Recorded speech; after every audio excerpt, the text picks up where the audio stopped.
नमस्कार विद्यार्थी मित्रांनो, आपण इथिक्स आणि ह्युमन व्हॅल्यूज अशा दोन टर्म्स मधला डिफरन्स जाणून घेणार आहोत. इथिक्स म्हणजेच नीतिशास्त्र. नीतिशास्त्र हे आपल्या वर्तनाशी जे आहे ते जोडलेलं आहे. म्हणजे आपण जे काही करतोय ते योग्य किंवा अयोग्य, मग तिच्यामध्ये आपल्याला जे आहे तर ते योग्य करणं अपेक्षित आहे नीतिशास्त्रानुसार.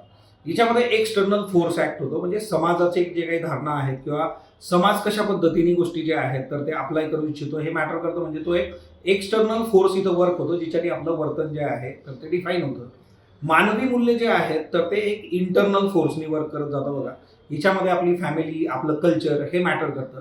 आणि हिच्यामध्ये काय चांगलं आणि काय वाईट याचा जरा विचार असतो, म्हणजे गुड आणि बॅड काय डिझायरेबल आहे, सो हे मॅटर करत जातं. आता हिच्यातून काय होतं की आपल्या धारणा असतील किंवा आपला जो दृष्टिकोन आहे तो ह्युमन व्हॅल्यूजच्या आधारे प्रॉपरली डिफाईन होतो.